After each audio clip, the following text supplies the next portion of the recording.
Imagine a world where the United States and Canada become one single country. Would this create a global superpower, or would it cause chaos? First of all, let's talk about size. This new country would instantly become the largest in the world, bigger than Russia, covering nearly 20 million square kilometers. From the icy Arctic to the beaches of Florida, it would have every possible climate and natural resource you can think of. And speaking of resources, this union would create an economic superpower. Combined, the USA and Canada would have a GDP of over $29 trillion, making it the richest nation on Earth. Canada has the third largest oil reserves in the world, tons of fresh water, and massive forests.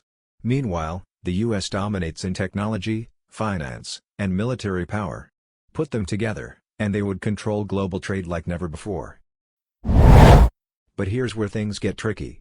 How would this even work politically? The USA has a presidential system, while Canada has a parliamentary system.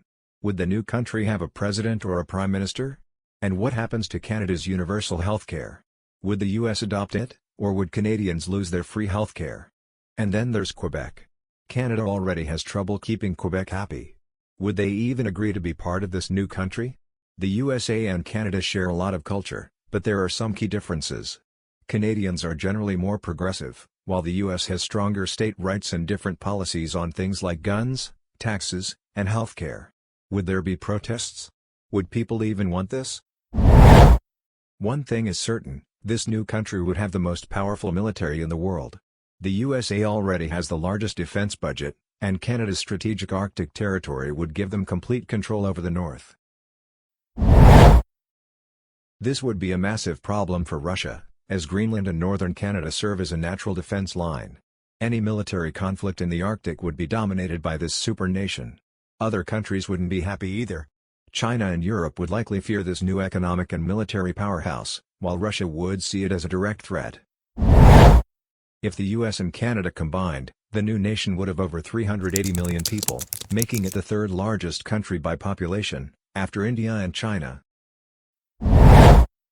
Some of the largest and most influential cities in North America would now be under the same government, creating an economic and cultural powerhouse unlike anything seen before.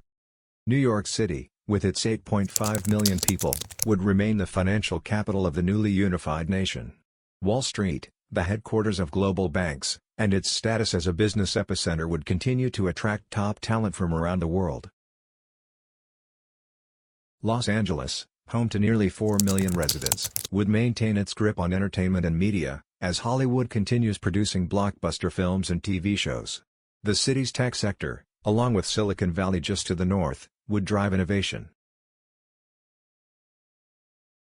Toronto, the largest city in Canada with a population of 3 million, would continue to thrive as a business and cultural hub.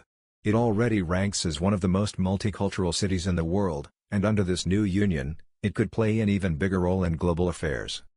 Further west, Vancouver would solidify its position as a major port city, facilitating trade with Asia and boosting the country's economy. With its stunning scenery, growing film industry, and high quality of life, it would be a jewel of the new nation. Meanwhile, Montreal, Canada's second-largest city, would continue to be a center of art, culture, and French heritage. As one of the most bilingual cities in the world, it could serve as a bridge between English and French speakers, reinforcing cultural unity. Heading into the Midwest, Chicago would remain an essential economic hub, with its strong finance sector, deep dish pizza, and rich history. With nearly 2.7 million people, it would be a crucial part of this new superpower. Other key cities, like Houston, a leader in energy and space exploration, Dallas with its booming economy, San Francisco as a global tech capital, and Washington, D.C., which would either remain or share its role as the political center, would all shape the nation's future. A USA-Canada union would be a global powerhouse, but the differences in culture, policies, and governance make it a complicated dream. Could they work together, or would tensions create a division too big to overcome? What do you think? Would a US-Canada merger be a good idea, or is it better to stay separate? Let me know in the comments.